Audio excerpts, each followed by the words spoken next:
Mid-Missouri authorities say he's a serial scammer. His alleged schemes range from wedding photography to duck hunting to faulty eBay transactions. And victims we talked to claim he steals more than just their hard-earned money. Meet Jack Chip Zike, a Moberly man currently facing stealing charges in Boone County. A news tip led us to Zike about a month ago. A caller accused him of running a fake mobile tattoo service in mid-Missouri. So we decided to look into it and found more than we ever expected. A criminal past and a long list of victims. In an ABC 17 investigation tonight, we get an inside look at current cases against Zike and why some say he needs to be stopped. We got married June 28th of 2008. It was supposed to be the happiest day of her life, but up until a few months ago, Leah Welter couldn't even look at her wedding album. I don't see how he can do this to people and then go on a day-to-day basis living. He's got to have a lot of guilt. Welter, a St. Louis resident, tells me she met Zike through Craigslist and checked out his wedding photography site. Did he have a reputable website? He did. He had a website, and I researched it, and there was no bad remarks about his website. There really wasn't anything out there about his photography.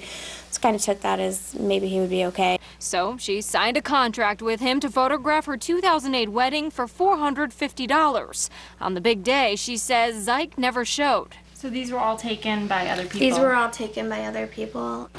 What Welter did not know was what we found when we recently did some research on Zike.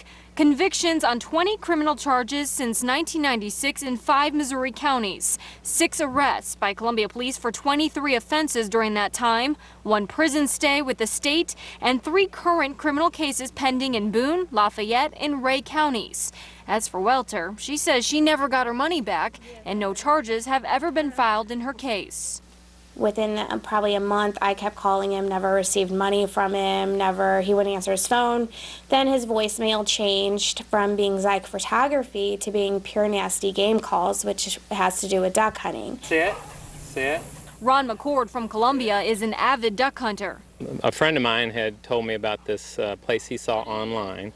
It was not a website, it was a discussion forum, and he saw where somebody was leasing some ground in an area where we wanted to be. After a few conversations and meetings with Zike, McCord says he handed him more than $2,200 for a group of friends to hunt.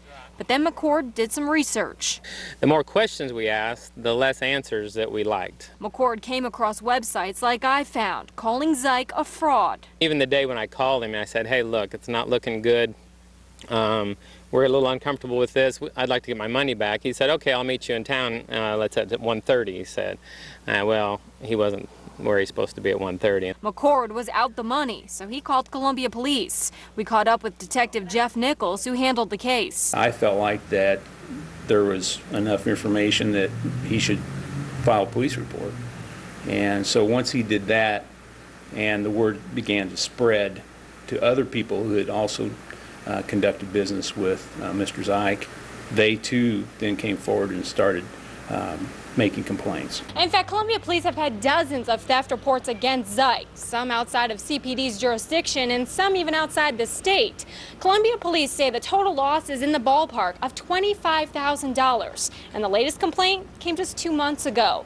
But it was McCord's case that led to Zike's arrest in Boone County and 3 felony stealing charges. We feel like he was potentially operating through some deceitful practices. We were able to track down Zike living with his grandmother in Moberly. When we went there, Do you want us to go on the sidewalk? As long as you promise me we're not filming right now. he refused to talk to us on camera and did not want to be photographed. He instead said he would talk to us with his lawyer, Columbia attorney Steve Weiss. When we met with Weiss, Zike was not there. Is there a reason that Mr. Zike didn't come today to sort of do this interview? Or? I told him not to. I don't like my clients talking. As long as there are pending criminal charges, I don't want my client talking to anybody but me about the case. Weiss admits that Zike owes McCord's group some money, but he tells me it should be handled in a civil trial, not a criminal setting. He owes the money to the people who bought the hunts and didn't receive them. There's no doubt about that. But that's a different matter than a criminal liability.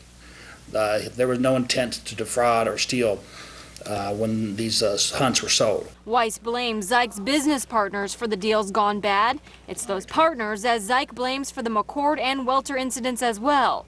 But even if he does pay back the cash, that may not be enough for some. So our biggest thing is we wanted to stop him from doing it again. And that will be up to the court system.